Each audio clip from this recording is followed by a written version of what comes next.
actually in assignments of generating funds for the government, or actually making inputs in the development of infrastructure. So we will see that after hearing from our guest speaker. Please join me in welcoming GERARD NNADI to the podium. Good morning. As we've been told, my name is GERARD NNADI. I work with Nigerian Customs Service. My rank is Deputy Controller of Customs, and I'm representing the Controller General of Customs, Colonel Hameed Ali, retired, who is unavoidably absent. We are supposed to speak to you on the input of Nigerian Customs Service in the development of maritime infrastructure. The topic is a little bit absurd to a layman, but the truth is that the ports are operating on a landlord model. Therefore, most of the infrastructure in the port are provided either by MPA or by the concessionaires. However, the port by Section 12 of SEMA is said to be a customs port. So we own the port, but we don't own the infrastructures in the ports.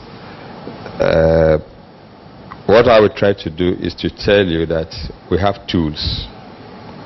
Our infrastructure is in terms of human capacity and the tools that we use in assisting in running the ports. I won't bore you with what Nigerian Customs Service does. You already know that we've been as old as 123 years. And the only thing we do is collect tax for government. Unfortunately, most people don't like paying tax. But Niger Dock and all of us won't be here if there is no tax collected from customs. And what we try to do is to encourage people to show compliance. I'm happy Stars talked about the ships that they brought in. Niger Dock also spoke to you, but one thing he did not tell is that we have a full-fledged office in Niger Dock, and we partner with them, and we treat them as an international community. We don't collect tax from them until they manufacture, and then they ship out to the local community, and they're doing a great job at that. The only sad thing is that their capacity is not fully utilized. And it's been a very big concern to me because anytime I visit Niger Dock and see the facilities there, and then imagine how much revenue customs would have made from that place if they were fully being utilized. Okay, I thank all of you. Having said that, we all know what custom does. We police the borders. And while trying to police the borders, we make use of tools. Why do we have to police the borders? I have said it. Increase in global trade also comes up with its own challenges. Many people who don't want to pay tax. There are some criminals that also come with it. So you need customs to force them to pay the tax. But most importantly, you also need customs to ensure compliance and accountability of customs of government revenue. So what are those tools that we use? Oxford Dictionary says that basic systems and services that a country or organization uses in order to work effectively. This is what they define as infrastructure. So here we're not talking about computers, cars, houses. We have those ones, and I'm not going to bore you mentioning how many cars customs have. We have quite a lot of them that we deploy, but that's not what we're talking about here. We want to talk about tools that are used in 21st customs operation across the world. And what are those tools?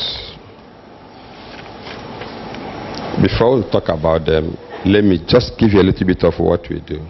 We collect revenue. Prior to 3 years ago, our revenue ranged from 600 billion to about 900 billion. But just last year, 2017, we crossed the Rubicon. For the first time, we collected 1.3 trillion.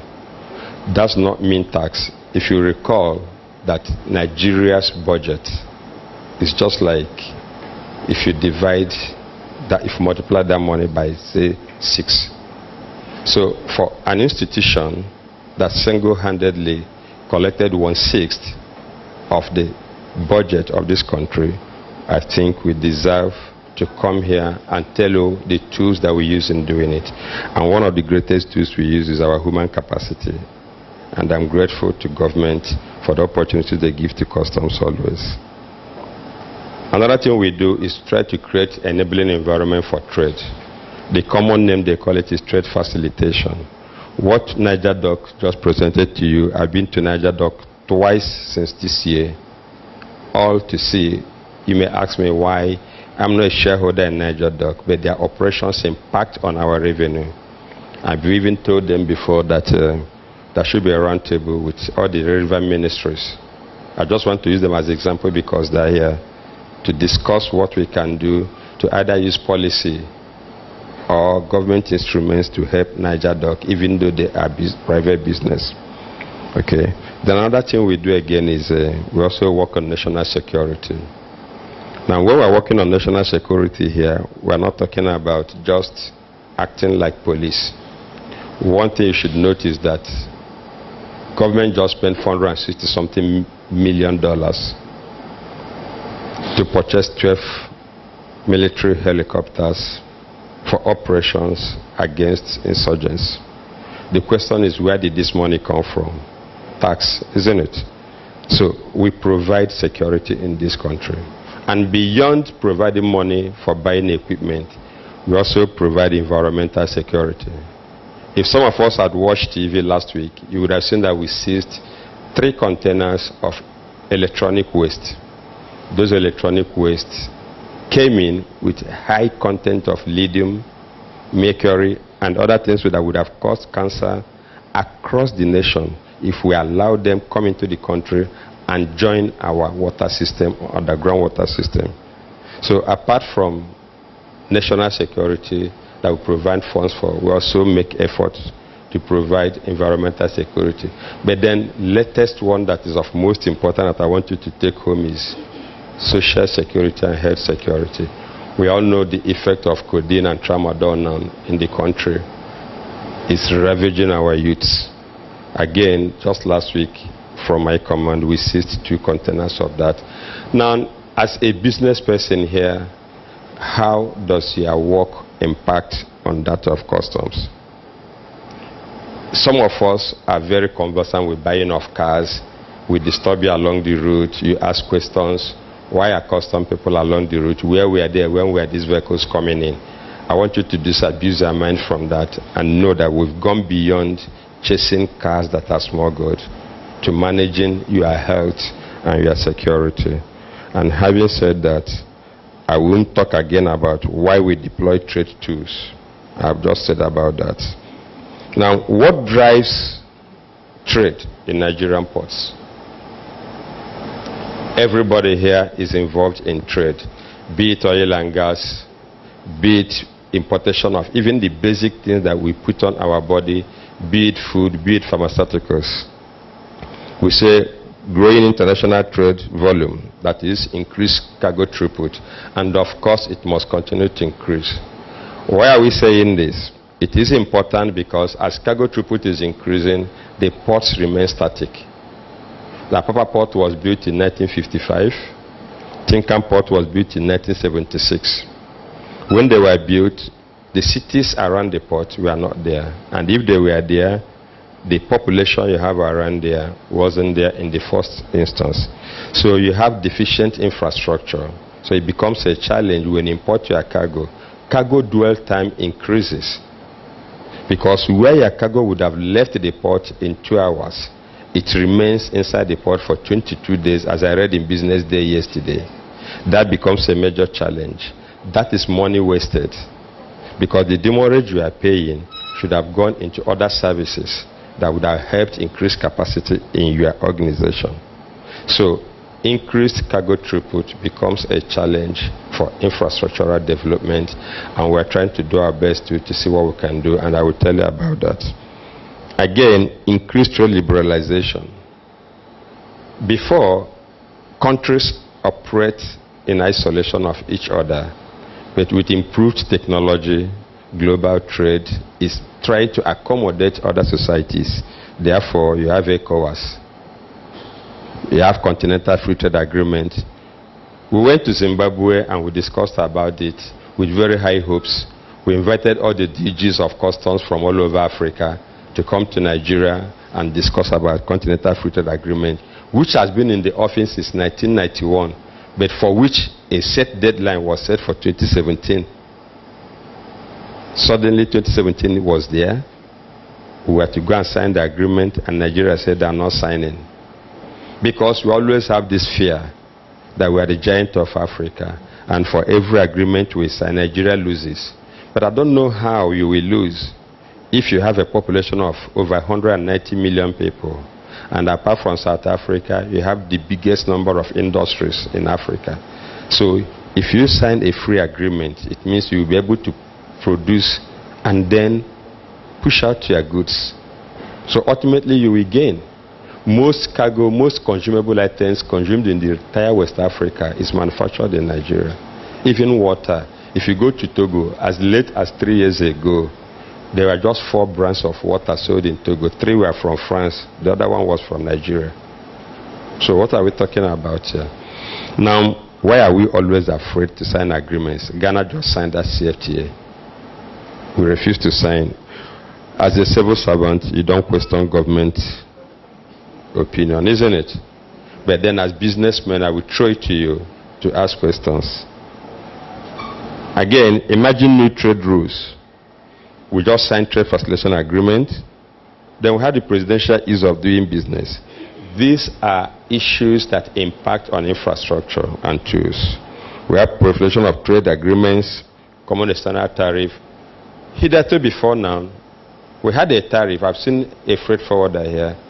We had a tariff that says you can pay as high as 55%. Then you pay another 75% as extra levy. That's almost 100 and something percent.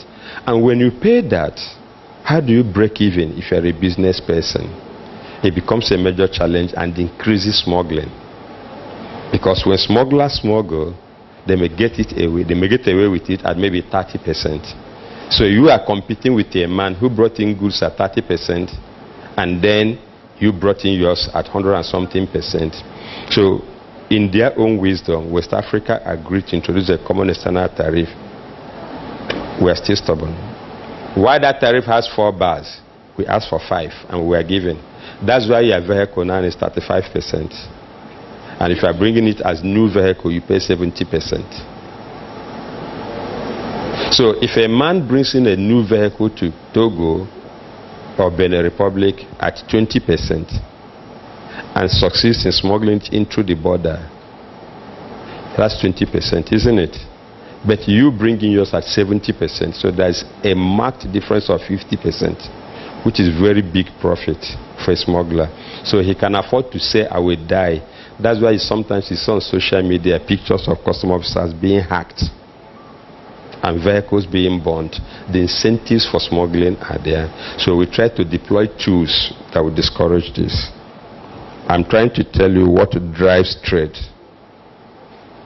Remember, smuggling is also a trade, informal trade, isn't it?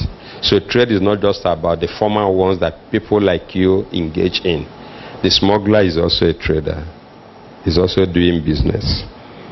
New logistics and supply chain models. Before now, nobody thought about inline containers. Now we have dry ports in Kaduna. Some is being developed in Ibadan, just about Isalangwa. Okay, these are tools. Now, emergence of organized international crime networks.